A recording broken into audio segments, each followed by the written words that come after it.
When it comes to Nigerian traditional menswear, a few things make it really stand out. The luxuriousness of the fabric, the uniqueness of the cut, the perfection of the fit, not forgetting the embroidery and the impeccable finish. Well, today on Fashion Insider, we meet a Nigerian's men's fashion brand that promises all of that and so much more, putting its little panache on the Nigerian traditional menswear. Let's meet Olajire Omikunle Jr., who is the brains behind Magnum Stitches.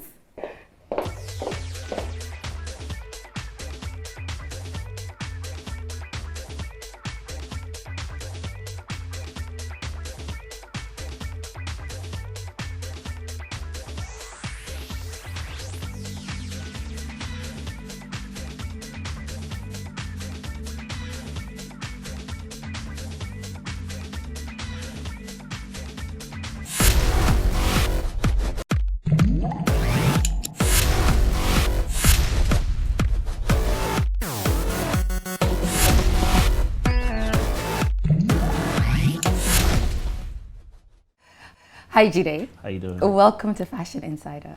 How you doing? First of all, first observation. You look so young and you've been in business for over 7 years. Yes, yes. So how old are you? I think I'm young enough. Young enough for what? To be in business for that long. No, that's insane. Yes. Take us back to when you first started. I mean, now we're in this beautiful shop, but you didn't always start that way. Now you're a Lagos big boy, but before that, how did this journey start? I wouldn't put it that way per se. We started when we were in university. I went to Babcock University. Okay. And we used to wear a lot of traditional attires when we were in school. So I had to wear a lot of kaftans. And at the point in time, a lot of my friends used to ask me where I used to make my clothes. So then it was just me introducing my tailors to my friends, and every other weekend I used to take like 5 to 10 friends home every weekend to meet my tailor, to take their measurements. At a point in time, I used to advise what fabric for my friend to wear, what style for them to use. Then I started taking note of the measurements. So I was like, wow, I'm basically almost doing the tailor's work at this point in time. Yes. So one of my friends one day was like, Jerry, are you sure you have not invested in this business? That it seems like you're the ones that has been running this business behind our back because of the amount of people you have been sewing for.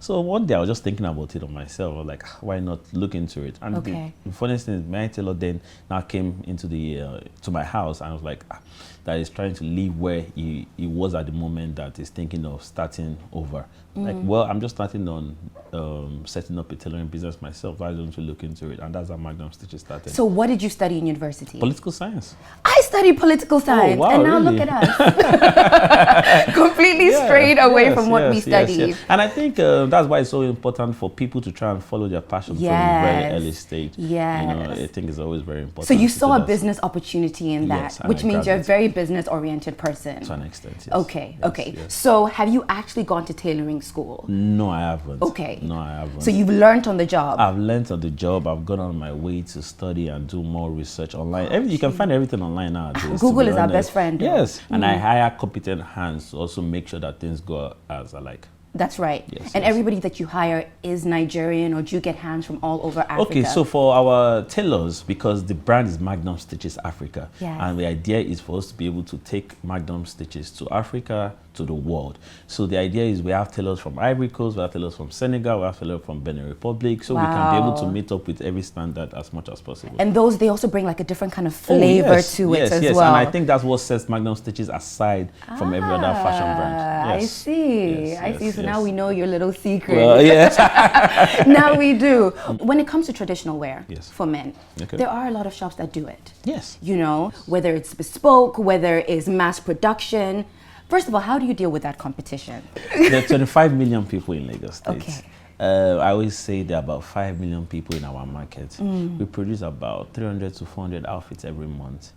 So if you do the maths, we are not even meeting up with the numbers as available as we should. I love it. You know, so to be honest, there's every market for everyone. In this market. I always tell people it's an open market. As long as you can provide the value, you know, and provide the finishing and the quality of product that customers will want, I'm sure you can survive in the market. Let's do the math, because you're a money person, and I like the money. So tell us what exactly you offer and the range of prices. Okay, that they because come in? we offer a quality traditional bespoke brand. Bespoke, yes. Traditional kaftan starts from about 60,000 naira, Okay. including fabrics. Okay. And have in mind that we source our fabric from different parts of the world. Where do you source your fabric from? India, Dubai, Turkey, Swiss. So we have different range development depending on what you're looking at buying, depending on your pocket and your budget as well. Yes. So it's all inclusive. And so, but it starts at 60,000 naira, Okay. and then goes up depending on what you're doing. Agbada goes to 200 to 250,000. What's like the most expensive agbada you've made? About 500,000. Yes, it's a Swiss fabric. Okay. I had to hold myself there. Yes. It was a Swiss fabric. Okay. I think there are a lot of. I think we've probably made much more than that, to be honest. Yes. Tell us. No, yeah, because there are like some Swiss fabrics that you buy, some lace materials that you buy that are about 800,000, 1 million naira, and you do this most simple detailing on them because you just want the material to speak for itself. Yes, I actually love fabrics more than any other thing, to be honest. Yes. So do you never see yourself going into female wear, female collection, nothing like that? As Magnum Stitches as a brand, yes. No. Maybe as a group we can invest in a female designer. Why not? Which actually brings me to my next question. Okay. Because I kind of feel like this is not the only thing you do. Okay, yes. Do you have your hands in other honeypots? So we do uniforms and branding as well. We do a lot of workwear for oil and gas companies, for campaign products, for branding, corporate branding. That's a different brand on its own. It's called Magnum Uniforms and Branding. I see. Which is under the Magnum Group umbrella. I love the cap. Okay. I love the shoes. Yes. I love everything about this outfit. Thank you very much. Did you make everything? From the cap. It's made in Maiduguri, Okay. handmade in Maiduguri, in a small village called Bama, which is part of things we try to push as well, because if it was westernized, whereby they're making hand detailing caps like this, it will be all over the world with so much value. The outfits you're looking at, we definitely made it. The shoes, you have just put your brand, Papa, on there. Yeah, the shoes I made one of my friends, they're into shoes making. We have a little partnership going on, and they do very well. Okay, so you're very much into made in Nigeria things. Oh, yes, promoting the culture. Yes. It's very, very important. I really like that. And that's the only way we can drive our economy properly. Do you know what I'm saying? Yes, it's very important. You seem like you have everything under control. No, but I know not every day is a good day. Yes.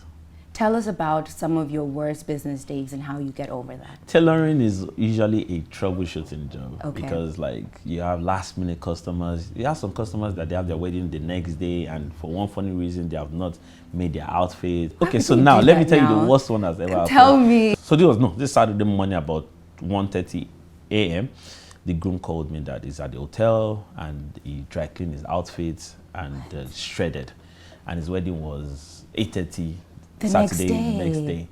So we literally had to make another outfit in 2 hours. Literally, that is insane. I had to wake my tailors up, put them together, and make sure everything. It was so surprised. It was so surrounding, unbelievable. And those are the kind of things that we cherish and we are happy about when we can deliver customers and make sure they are happy, without having any challenge involved. Challenges are important, of course, because it helps you grow. So now when we have faced that kind of situation, we know how to handle it. Yeah. Yes. And of course, you charge them an express fee now. Well, yes. Or or you let it slide because it's his wedding day. Be like, well, your wedding once in a while, but that particular one I let it slide because it was being very emotional. It was, I really appreciate it. As long as you're his friend, he's going to let it slide. And that was the most important thing for us, that he was happy. That he was happy about it. What drives your marketing for Magnum Stitches? Is it social media? Is it word of mouth? What drives it? Recently, we started pushing our social media more. Okay. Because I guess a lot of younger people have started wearing traditional attires. Yes. But usually, your outfit speaks for themselves. And it's the easiest and cheapest and fastest campaign that you can actually do. If you make a very good outfit for a man, you go out there, 3, 4, 5 men will ask him where he made his clothes. Exactly. You give them a number, they will definitely call back. Yes. So just like that. Just a domino effect. And that's the fastest way to build your campaign. Just do a good job. And the product will sell itself. The other ones are just an extra, to be honest. And what I love is that you say that your brand is transgenerational. Yes. That's a big word. Yes, let me look in the dictionary. Let me find out what that means. Yeah. But explain to people what that means. No, because initially, we started sewing for not older folks, but let's say middle-aged men. And at a point in time, when we started making traditional outfits, there's not a lot of people that are positioned themselves the way we had positioned ourselves when we started making traditional outfits. So the younger, let me say my age range, by the time they came out to what? Tell us your by the time they came out to the fray of wanting to wear traditional attires, I almost got you there. Or wanting to wear traditional attires, they also wanted to look a certain way, yes. and we're also able to cater for them. Yes. So we always have the father and son story, whereby usually that happens. So most homes we cater to the children and the father at most That's homes. right. So it can actually switch because it has that modern touch. So like what I'm wearing now is what it's like someone my age will wear something trendy and something easy going, you know. You keep saying my age. I'm like, tell us your age. Okay. Something easy going. Yes. But then someone traditional as well, whereby you look through our collections. That's right. More traditional. You have something for everybody. Definitely, yes. So tell us, you've styled and made clothes for a lot of people. Yes. You know, some people in the limelight, some people doing, you know, really big things. Oh yeah, drop names now. Okay, I usually like to keep my customers. But recently, actually, we started making clothes for the President of the Republic of Benin. Wow. So, and including the Prime Minister as well. So as Magnum Stitches, we make clothes for a lot of people outside Nigeria as well. But our brand has been able to go far and wide, and we give God all the glory for that. That's right. Yes. But regardless of who it is, everybody's a VIP at the end here of the at day. Magnum Stitches. Yes, at the end of the day. But you're making money, you're smelling like money, you don't look like you have a wedding ring. How's it going in that department? We thank God, we thank God. What does that mean, we thank God?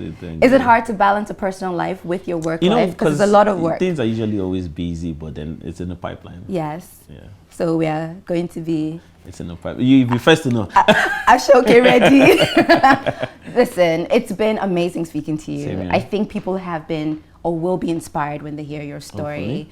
What would you say, or what advice would you give to young people who are maybe in university, who are in high school even, you know, that want to start this business that you are in?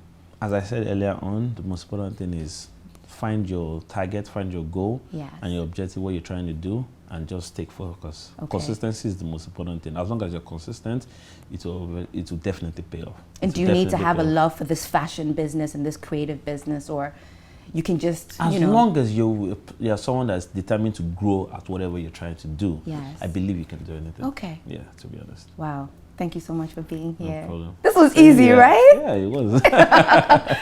Guys, I know it's been an enlightening conversation, and you've been inspired just listening to the brains behind Magnum Stitches. If there's anything I've taken from this conversation, it's to be consistent, to find your passion, and of course to stay focused. I've been Sika Osei. Make sure you follow us on all our social media platforms so you can catch this and so much more.